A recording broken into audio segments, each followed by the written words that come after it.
I'm living, I'm picking it up. Picking it up and putting the past behind her, Ariana Grande covering up another tattoo dedicated to her ex, Pete Davidson. I mean, these two started dating back in June and got engaged weeks after, so they made a few decisions when it comes to those tattoos. Hey guys, I'm Courtney Tesano, joined by Hallie Stevens.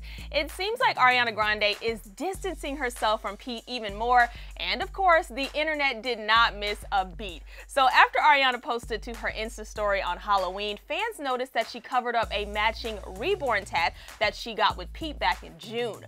Okay, so we have a few questions, guys. We don't know what the new ink is. Some are saying it's a fern leaf, others are saying it's a feather. Let us know. What do you think, Hal? I'm kind of thinking it's a feather, okay. But this isn't the first time the pop star has tried to erase her past with Pete. While filming A Very Wicked Halloween, she covered her Pete tat on her left ring finger with a Band-Aid. Oh my goodness. Okay, so my thing is, Hal, we've talked about tattoos, the ones you shouldn't get unless you're married. So names, couple tattoos, all of those things. But why do we feel Ariana wants to get rid of that new ink if there was supposed to be hope for the future with them? I know, it's kind of sad. I do think the lesson we can all take is just don't do it. Like, don't ever get someone's tattoo. Like, just don't do it. No couple tats. But a source did previously tell ET that, quote, they still haven't ruled out the possibility of one day making their relationship work.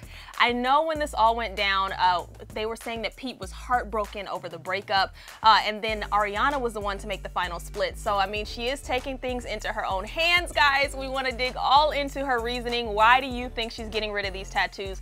But let's move on. Seth Meyers weighed in on Ariana and Pete's split on Watch What Happens Live, and he did not plead the fifth. On a scale of 1 to 10, how shocked were you by their breakup? Oh, that's a good question. I mean, I feel like, I can answer this. I was shocked because I feel like a couple that agrees to buy a pig together. Right. Has a deeper buy. I mean, again, both people in that relationship have to think a pet pig is a good idea. Right, exactly. And you would think that means you have a lot in common with somebody. That is true. Yeah.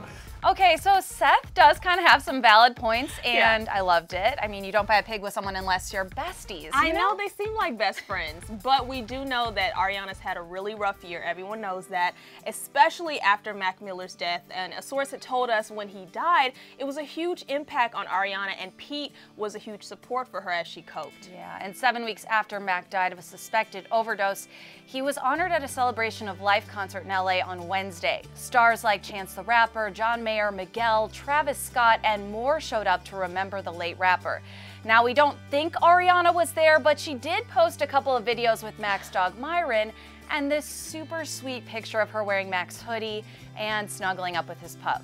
I mean, it could all just be a coincidence. It could be her favorite, you know, hoodie. But a lot of signs are pointing to the fact that Ariana is just not ready to move on or be in a relationship. Right now, we understand why Ariana is emotionally unavailable. But what do we think? Is there hope for reconciliation in the future with Pete and Ariana? Courtney, I'm gonna just go ahead and say it. I kind of don't think so, but we do want to know what you guys think. Do you think she moved on too fast after breaking up with Mac, and maybe was Pete more like a rebound? I don't know. Relationships are so sticky. I'm really hoping that it was not the case. They seem to have a really good relationship, but all signs are pointing to the latter. Let us know what you guys think. Let's keep the conversation going on social media. And until next time, we've got you covered on your pop culture fix. Bye for now.